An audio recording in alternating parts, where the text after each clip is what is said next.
Hello hi welcome नमस्ते, मेरा नाम ऋतिक और आज हम फिर से बात करने वाले हैं एक और इंटरेस्टिंग टॉपिक के ऊपर। तो चलो फिर शुरू करते हैं। और ये वीडियो उन बच्चों के लिए मोस्ट इंपॉर्टेंट है जिनका बिजनेस मैथमेटिक्स का एग्जाम वो देने वाले हैं, चाहे वो बीकॉम ऑनर्स के बच्चे हैं चाहे वो बीकॉम प्रोग्राम के हैं, क्योंकि दोनों ही सेमेस्टर में ये वाला चैप्टर है, ठीक है, और ये वाला टॉपिक भी है। तो चलो फिर शुरू करते हैं। पिछली वीडियो में बात करी थी मैक्सिमा मिनिमा के कंसेप्ट के ऊपर और इस वीडियो में हम बात करेंगे उनके क्वेश्चंस के ऊपर। आई बात समझ में? यानी कि अब मैं 2 वीडियो या 3 वीडियो और बनाऊंगा जहां पे मैक्सिमा मिनिमा के क्वेश्चंस के ऊपर बात करेंगे, ठीक है। तो चलो फिर शुरू करते हैं उसी टॉपिक को आगे। तो हाँ भाई, ये बात ध्यान रखना, जिन बच्चों ने मैक्सिमा मिनिमा कंसेप्ट नहीं सीखा है तो वो पहले पिछली वीडियो देखना जहां पे मैक्सिमा मिनिमा कंसेप्ट खत्म हो चुका है, उसके बाद ही आपको ये वाली वीडियो समझ में आएगी। तो चलो फिर करते हैं शुरू। देखते हैं यहाँ पे, ठीक है। अब इस क्वेश्चन में क्या लिखा हुआ है, find the value of a b c of a function हमारे पास ये रहा ए एक्स स्क्वायर प्लस में बी एक्स प्लस में c if it has relatively maximum value. इसकी रिलेटिवली मैक्सिमम वैल्यू है of 7 at x equals to 1, मतलब ये x बराबर 1 पे मैक्सिमम वैल्यू 7 को अचीव करता है and the function passes through the point, और फंक्शन इन दोनों पॉइंटों से पास करता है। तो चलो मैं देखता हूँ यहाँ से कौन कौन सी बातें हम समझ सकते हैं। तो देखो भाई, फंक्शन क्या है हमारे पास, ये रहा फंक्शन है हमारे पास ए एक्स स्क्वायर प्लस में बी एक्स प्लस में सी। आई बात समझ में? तो क्वेश्चन ये कहना चाह रहा है कि x बराबर 1 पे फंक्शन मैक्सिमम वैल्यू अचीव करेगा। तो x बराबर 1 उसने कैसे निकाला होगा, जरा सोच के बताना। जिन लोगों ने डिफरेंशिएशन इसका मैक्सिमम मिनिमम कंसेप्ट अच्छे सीखा है डेरिवेटिव की हेल्प से, तो उन्हें बात याद आ गई होगी कि भैया उसने डेरिवेटिव किया होगा और उसको 0 के बराबर रखा होगा, तब ये कोऑर्डिनेट्स आए होंगे, तब ये कोऑर्डिनेट आया होगा 1। क्योंकि हम जानते हैं कि जब हम किसी फंक्शन का डेरिवेटिव करते हैं और उसको 0 के बराबर रखते हैं, तब वो पॉइंट आता है जिस पे या तो वो मैक्सिमा होता है या वो मिनिमा होता है। अगर ये बोल रहा है कि ये 1 पे मैक्सिमा है, इसकी मैक्सिमम वैल्यू आएगी 1 पे, तो एक सिंपल सी बात है, वो जब निकाला होगा जब इसका डेरिवेटिव करके 0 के बराबर रखा होगा। तो मैंने किया इसका डेरिवेटिव, यानी कि differentiate with respect to x, और जैसे डेरिवेटिव करूंगा x के रिस्पेक्ट में तो कैसे होगा, fx का हो जाएगा f डेरिवेटिव x, fx का क्या हो जाएगा f डेरिवेटिव x। यहाँ पे क्या है a x स्क्वायर, तो a तो कांस्टेंट है, वही मल्टीप्लाई में यूं का यूं रहेगा। यहाँ पे क्या है x की पावर 2 यानी कि x की पावर n। अब इसका डेरिवेटिव कैसे करोगे आप, x की पावर n का डेरिवेटिव कैसे होता है वो मैंने अच्छे से सिखाया था आपको, किसमें, डेरिवेटिव के फंडामेंटल में। अब जिनको वही नहीं आता तो मेरे भाई मैं तो ये बोलूँगा कि भाई वीडियो सीरीज में देखा करो, जो नहीं देख रहे उन्हें दिक्कत आएगी ही आएगी। तो x की पावर n का डेरिवेटिव क्या होता है, n उधर के नीचे आएगा, ऊपर एक पावर कम हो जाएगी, तो nx की n-1। तो यहाँ पे क्या हो जाएगा, x की 2 का 2 उतर के नीचे आया और यहाँ पे क्या रह गया, ऊपर एक पावर कम हो गई, यानी कि x के क्या होता है डेरिवेटिव 2x। और bx का क्या हो जाएगा b, क्यों, क्योंकि 5x का 5 नहीं होता, 6x का 6 नहीं होता, 100x का 100 नहीं होता, 500x का 500 नहीं होता, तो bx का b नहीं हो जाएगा। बात है कैसे, अरे मेरे भाई b कांस्टेंट था, और जब भी कांस्टेंट मल्टीप्लाई डिवाइड में हो तो यूं ही रहता है। x का डेरिवेटिव कितना हो गया हमारे पास 1, तो b इंटू में 1 b रह गया, और c क्या है कांस्टेंट वही प्लस में, तो क्या हो जाएगा इसका डेरिवेटिव 0 हो जाएगा। तो यहाँ पे क्या आ गया हमारे पास 2ax प्लस में b, तो ये आ गया फंक्शन का डेरिवेटिव। तो एक सिंपल सी बात है, फंक्शन के डेरिवेटिव को मैंने 0 के बराबर रखा होगा और तब आई होगी x की वैल्यू 1, तब क्या आई होगी इसकी x की वैल्यू 1। इसका मतलब अगर मैं इसका डेरिवेटिव, ठीक है, मतलब x पे ये 0 बन जाएगा। एक सिंपल सी बात है, f डेरिवेटिव x जब हम 0 का पढ़ते हैं तब निकालते हैं हम x की वैल्यू, और वो बोल रहा है x की वैल्यू 1 आई थी, इसका मतलब x की जगह उसने 1 रखा होगा, ठीक है, तब डेरिवेटिव हमारा क्या हो गया होगा 0 हो गया होगा। तो बहुत बढ़िया, आप अच्छा समझ रहे हो। तो x की जगह 1 पुट कर दो, तो यानी कि 2a प्लस में b किसके बराबर आ गया 0 के। ये बन गई हमारी फर्स्ट स्टेटमेंट, ठीक है, बन गई फर्स्ट स्टेटमेंट। आई बात समझ में? दोबारा समझ लो भाई, जब x की जगह मैंने 1 रखा होगा तभी तो ये 0 बना होगा, ठीक है, क्योंकि ये वैल्यू कब आती है, जब फंक्शन के डेरिवेटिव को 0 के बराबर रखते हैं तब ये x की वैल्यू आती है। इसका मतलब यहाँ पे f डेरिवेटिव x की जगह बोल सकता हूँ f डेरिवेटिव 1 बराबर है 0 के, ठीक है। ये हो गया हमारे पास फर्स्ट स्टेटमेंट। अब आगे चलते हैं, अगले में उसने क्या बोला कि फंक्शन मैक्सिमम वैल्यू अचीव करेगा कहाँ पे, जब x बराबर 1 होगा और वो मैक्सिमम वैल्यू बराबर होगी 7 के। तो बस इसका मतलब ये है कि अगर मैं फंक्शन में x की जगह 1 रखूँ तब हमारा आंसर 7 आएगा। तो इसका मतलब हमारा f1 पे क्या आंसर आएगा 7 आएगा। तो मैंने फंक्शन में जहाँ x है वहाँ पे 1 रख दिया। तो 1 का स्क्वायर कितना होता है, सब जानते हैं 1 का स्क्वायर कितना होता है 1 होता है। तो यहाँ पे कितना हो जाएगा a इंटू में 1a और प्लस में b इंटू में 1b और प्लस में ये वाला c तो यूं का यूं, और ये आ गया 7। ये बन गई हमारी दूसरी इक्वेशन। अब चलते हैं तीसरे तो 2 पॉइंटों को यूज कर लिया, अब तीसरा और इंपॉर्टेंट पॉइंट यूज करने की बारी आ गई है। उसने बोला है कि जो तेरा फंक्शन है वो इस पॉइंट से पास कर रहा है, इस पॉइंट से पास कर रहा है। इसका मतलब क्या है कि फंक्शन में जब मैं 2 रखूंगा तो -2 आंसर आएगा। इस बात का मतलब ये तो होता है कि फंक्शन में x की जगह ये रखा है, y ये आया है, तो बहुत बढ़िया।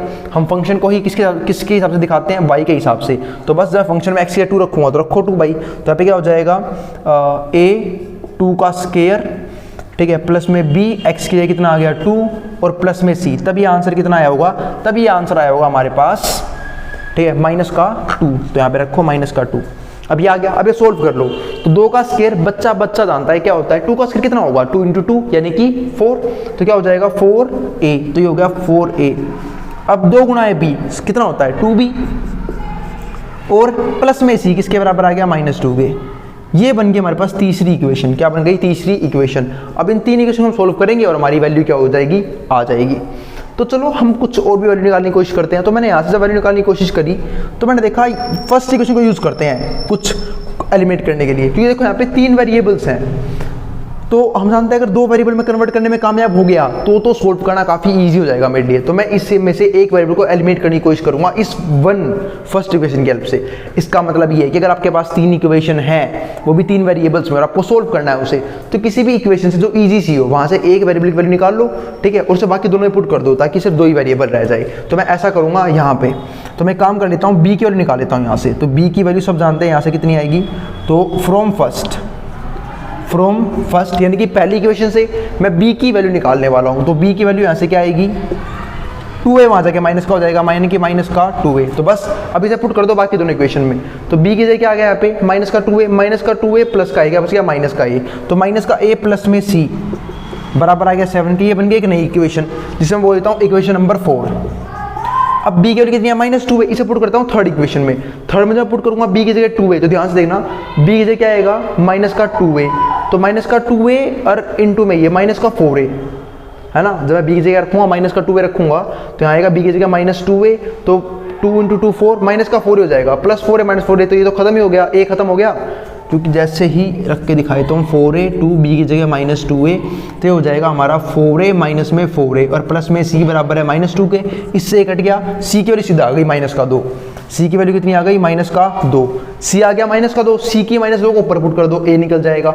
जैसे ही c की वैल्यू मैं -2 पर रखूंगा तो -a प्लस में c की जगह कितना आ गया -2, और ये किसके बराबर है 7 के। जब सोल्व करने गया मैं इसे तो -a को वहाँ भेज देता हूँ, तो -2 7 यहाँ आ जाएगा, 7 यहाँ के माइनस का हो गया, और माइनस से वहाँ जाए क्या हो जाएगा प्लस का a, है ना, क्योंकि जो चीज़ यहाँ पे नेगेटिव है वो वहाँ जाए क्या हो जाएगी, पॉजिटिव हो जाएगी। ये मैंने कहाँ सीखा था, बचपन की मैथ्स में सीखा था।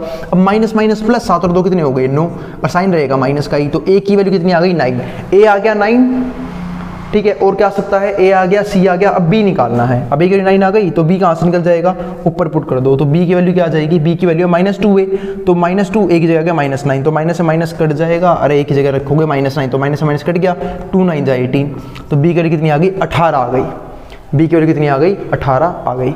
तो ये था हमारे पास a b c की वैल्यू निकाली हमने, हमें यही निकालना था, find the value of a b c। और अगर फंक्शन निकालने के लिए बोलता मैं यहाँ पे फंक्शन पुट कर देता a b c की वैल्यू, और हमारा यहाँ पे आंसर आ गया। हमने इन तीनों बातों की हेल्प ली, वहाँ से 3 इक्वेशन बनी और 3 इक्वेशन से a b c की वैल्यू आ गई है। इसी तरीके से ये वाला क्वेश्चन ढेर हो चुका है। अब हम बात करेंगे नेक्स्ट क्वेश्चन की, जाना कहीं पे भी नहीं है, जिसको जो उतारना है स्क्रीनशॉट लेना, मैं हट रहा हूँ बोर्ड के सामने जब ले लेना, फिर हम बात करेंगे नेक्स्ट टॉपिक या फिर नेक्स्ट क्वेश्चन की। आई बात समझ में, मिलते हैं फिर अगले क्वेश्चन के साथ, जिसको जो उतारना है वो उतार सकता है। चलो फिर अब हम बात करते हैं एक और सवाल की, ठीक है, देखते हैं इस क्वेश्चन में क्या करना है हमें। तो क्वेश्चन आपके सामने दिख रहा होगा आप लोगों को, क्या लिखा हुआ है, if fx ax square plus में bx प्लस में c इज, जहां पे a हमारा 0 के बराबर नहीं है, ठीक है, प्रूव दैट द पॉइंट, जो ये पॉइंट गिवन है, क्या पॉइंट है, -b/2a, 4ac माइनस में b स्क्वायर अपॉन में 4a, ठीक है, इज रिलेटिवली मैक्सिमम, मतलब ये मैक्सिमम है अगर a तो 0 ही छोटा लेगा, एंड रिलेटिवली मिनिमम, और मिनिमम हो जाएगा अगर तू a 0 से बड़ा ले लेगा। तो ये क्वेश्चन भी हमें अच्छे से कंप्लीट करना है। चलो फिर देखते हैं क्या लिखा हुआ है इसमें और करने की कोशिश करते हैं इस क्वेश्चन को। तो फंक्शन हमारे पास क्या है, देखो मुझे नहीं पता कि वो फंक्शन उस पॉइंट पे मैक्सिमम आएगा नहीं आएगा, मिनिमम आएगा नहीं आएगा, हमारा काम है चेक करना। अब चेक कैसे करेंगे हम, तो हम जानते हैं, हम अपने तरीके से चेक करेंगे। फंक्शन हमारे पास ये रहा, और मैंने एक बात सिखाई थी, जो भी फंक्शन हो उसका तुरंत क्या कर दोगे आप, डेरिवेटिव कर दोगे। क्या कर दोगे, डेरिवेटिव। और भाई जिनको कंसेप्ट नहीं पता मैक्सिमा मिनिमा का, पहले होता है कंसेप्ट देख लें पिछली वीडियो में, differentiate with respect to x. तो यहाँ पे क्या हो जाएगा, एफ एक्स का f derivative x, f x का क्या हो जाएगा, एफ डेरिवेटिव एक्स। अब हम समझते हैं ए एक्स स्क्वायर को। देखो ए तो कांस्टेंट है, मल्टीप्लाई में यूं का यूं रहेगा। एक्स स्क्वायर क्या हो जाएगा, एक्स की पावर एन वाले फॉर्मूले से। और एक्स की पावर एन का डेरिवेटिव कैसे होता है, एन उतर के नीचे आएगा, ऊपर एक पावर कम हो जाएगी। तो यहाँ पे क्या हो जाएगा, एक्स स्क्वायर का 2x, और बी एक्स का क्या हो जाएगा हमारे पास b, और c क्या है, कांस्टेंट, और कांस्टेंट का डेरिवेटिव क्या हो जाएगा, 0। तो यहाँ पे क्या आ जाएगा, 0। तो यहाँ पे क्या बन जाएगा हमारे पास, 2ax प्लस में b। ये हमारे पास क्या आ गई, f डेरिवेटिव x की वैल्यू। ये हमारे पास क्या आ गई, f डेरिवेटिव x की वैल्यू 2ax प्लस में b, और c क्या था, कांस्टेंट, और कांस्टेंट का डेरिवेटिव सब जानते हैं क्या होता है, 0। और bx का b कैसे हुआ, क्योंकि भाई b क्या था, कांस्टेंट मल्टीप्लाई में, और जानते हैं x का डेरिवेटिव क्या होता है, 1, तो b इंटू 1 b हो गया। तो ये आ गया हमारे पास f डेरिवेटिव x की वैल्यू। अब मैं क्या करूँगा, यहाँ से निकालूंगा 0 की, f derivative x equals to 0, यानी कि टर्निंग पॉइंट। तो यहाँ से क्या आ जाएगा, तो इसको रख दूंगा 0 के बराबर, और निकाल लूंगा x की वैल्यू। तो 2ax प्लस में b बराबर आ गया 0 के। तो x के यहाँ से क्या आएगी, पहले b वहाँ जाके माइनस का b हो जाएगा, b वहाँ जाके माइनस का b हो गया। और यहाँ पे क्या है, 2a अभी भी यूँ का यूँ मल्टीप्लाई में है। अब 2a इस x के मल्टीप्लाई में मैंने निकाली है x की वैल्यू, तो अभी किस में आएगा, डिवाइड में। तो x की वैल्यू क्या आएगी, माइनस का b बाई 2a।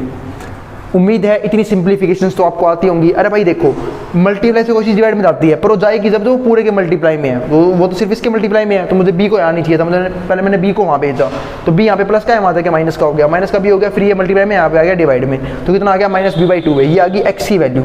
मतलब फंक्शन इसी पॉइंट पे क्या है, मैक्सिमा है, और इसी पॉइंट पे क्या है, मिनिमा है। ठीक है, तो चलो ये बात तो मुझे यहाँ से पता लग गई। ठीक है कि भाई पॉइंट तो हमारा यही आने वाला है। चलो एक बात तो हो गई। अब हमें बात कैसे पता लगेगी ये फंक्शन इसी पॉइंट पे मैक्सिमा, इसी पॉइंट पे मिनिमा है, क्या है इसी पॉइंट पे। तो इसको हम क्या करते हैं, अगेन डिफरेंशिएशन। क्या करते हैं, अगेन डिफरेंशिएशन। तो मैं करूंगा अगेन डिफरेंशिएट। ठीक है, दोबारा से डेरिवेशन करूंगा यहाँ से। तो यहाँ पे क्या आ जाएगा, F double derivative x, F double derivative x. अब डिफरेंशिएशन खत्म कहाँ पे हुआ था, यहाँ पे। ठीक है, अब यहाँ से करूँगा अगेन डेरिवेटिव, तो क्या हो जाएगा, 2a का और 2ax का। देखो 2a तो है क्या है, कांस्टेंट है, वही मल्टीप्लाई में, तो यूँ कहीं रहेगा। x का डेरिवेटिव हम सब जानते हैं क्या हो जाएगा, 1। तो 2a इंटू में 1 क्या हो जाएगा, 2a। तो यहाँ पे कितना आ गया, 2a। ठीक है, और x का डेरिवेटिव कितना हो गया, 1। और b क्या है हमारे पास, कांस्टेंट। और जब भी कांस्टेंट प्लस में हो या माइनस में हो, उसका डेरिवेटिव क्या होता है, 0। मल्टीप्लाई में हो तो यूँ कहीं रहेगा, प्लस माइनस में हो तो क्या हो जाएगा, 0। तो भाई यहाँ से क्या आ जाएगा, 2a। तो ये आ गया हमारे पास f डबल डेरिवेटिव x का आंसर। क्या आया, 2a। तो f डबल डेरिवेटिव x कितना आ चुका है, 2a।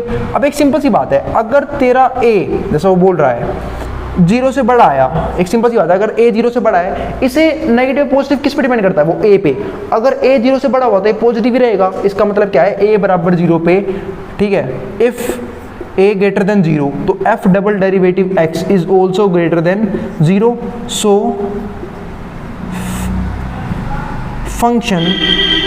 Function is minima.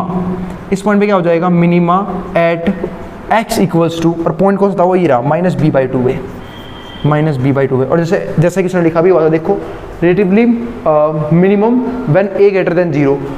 अगर इफ a लेस देन 0, अगर a 0 छोटा हो गया, यानी कि 0 छोटा होने का मतलब क्या है, नेगेटिव हो गया। और नेगेटिव हो गया, इस बात का मतलब क्या है कि भाई ये भी क्या हो जाएगा हमारा, f डबल डेरिवेटिव x भी फिर हमारा क्या हो जाएगा, लेस देन 0, यानी कि नेगेटिव। और जब ये भी नेगेटिव हो जाएगा, सो फंक्शन इज मैक्सिमा। क्या हो जाएगा, मैक्सिमा हो जाएगा at x equals to minus b by 2a। अब हमें प्रूफ करना है कि वो रिलेटिव मैक्सिमम वैल्यू है, मिनिमम वैल्यू वो बनेगी। तो चलो अब चलते हैं उसके पास। तो हमने तो प्रूफ कर लिया कि फंक्शन कहाँ पे मैक्सिमा है, कहाँ पे मिनिमा है, और कैसे है एक ही वजह से फंक्शन मैक्सिमा मिनिमा। अब चलते हैं वो बात प्रूफ करने के ऊपर, मतलब हमें क्या निकाली है, मैक्सिमम और मिनिमम वैल्यू। तो उसके लिए हमें यहाँ पे फंक्शन के अंदर ये वैल्यू पुट करनी पड़ेगी, किसकी, x की। तो पॉइंट पुट करेंगे, तो हमें अब फंक्शन में पुट करना होगा माइनस b बाई 2a। तो वैल्यू निकालते हैं माइनस b बाई 2a रख के। तो फंक्शन हमारा ये रहा, तो a यूँ का यूँ, x की जगह क्या आ जाएगा, माइनस b बाई 2a का स्क्वायर, प्लस में b यूँ का यूँ, x की जगह क्या आ जाएगा, माइनस b बाई 2a। यही थी x की वैल्यू, और प्लस में ये वाला c यूं का यूं।